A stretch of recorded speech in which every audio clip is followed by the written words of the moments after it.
আমি আমার বিয়ে নিয়ে মনে করো নিজে আছি প্যারায় 2 বছর ধরে। আমি এখন বিয়ে নিয়ে বলবো কি? শাকিব খানকে নিয়ে প্রশ্ন করেন না ভাই, আমি মাফ চাই। প্রোগ্রাম এসে খুব ভালো লাগছে। দেখা যায় সহসাই আউট প্রোগ্রাম আমার যাওয়া হয় না, মাসে হয়তো বা একটা দুটো হয়তো বা যাই, বাট আজকের অ্যাওয়ার্ডটা পুরো ডিফারেন্ট।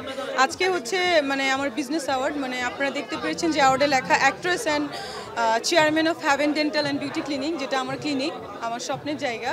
সো সেটার ক্ষেত্রে অ্যাওয়ার্ডটা নিয়েছি, এটা বিজনেস অ্যাওয়ার্ড, খুব ভালো লাগছে। আমি আসলে এক এক দিন এক একটা থিম নিয়ে আসি, মানে আসার চেষ্টা করি বা লুকস নিয়ে।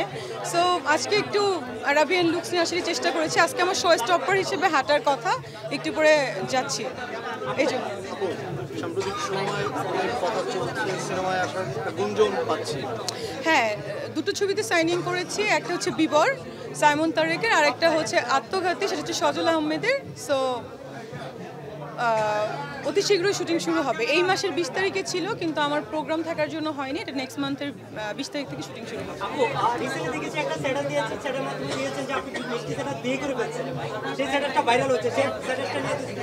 অন্য কথা বলো না।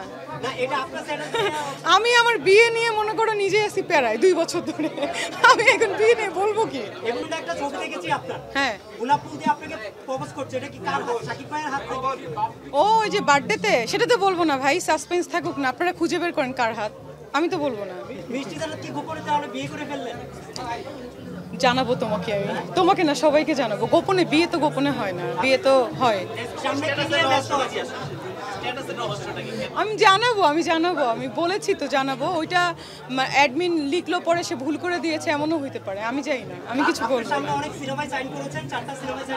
হ্যাঁ, 4টা সিনেমায় সাইনিং করেছি। শুটিংয়ে এই মাসের 20 তারিখে যাওয়ার কথা ছিল, এটাই তো বললাম, নেক্সট মান্থের 20 তারিখে যাওয়ার কথা। প্রাণ ইউএইচটি মিল্ক, শুদ্ধতায় ও মমতায় সব সময় সেরা স্বাদে। একটু জানবো যে আমাদের সালমান শাহকে নিয়ে, যে তার সম্পর্কে আপনি কতটুকু ওন করেন সে বিষয়ে। সালমান শাহকে নিয়ে যেটা বলার, যে সালমান শাহ, আমি একটু আগে বলেছি, সে সবার স্বপ্নের নায়ক। এখনও আমরা তার যে ছবি দেখি, আমি তার অনেক ছবি দেখেছি, যে গানগুলো শুনি, আমার মনে হয় আমার ছবিতে সেই গানগুলো যদি রিমেক করা যেত, আমি খুব মানে হ্যাপি হতাম। সো যদি তাকে আসলে হত্যা করা হয়ে থাকে, অবশ্যই বিচার পাওয়া উচিত, এটা আমি মনে করি। এই যে এখন অনেকে কিন্তু বলছেন যে কোনোভাবেই ডন জড়িত না, আবার কেউ বলছেন জড়িত হতেও পারে, আপনার কি মনে হয়? আমি ভাইয়া বলতে পারবো না। যদি সে জড়িত হন তাহলে তার সঠিক বিচার হবে, যদি জড়িত না হন সেটাও হবে।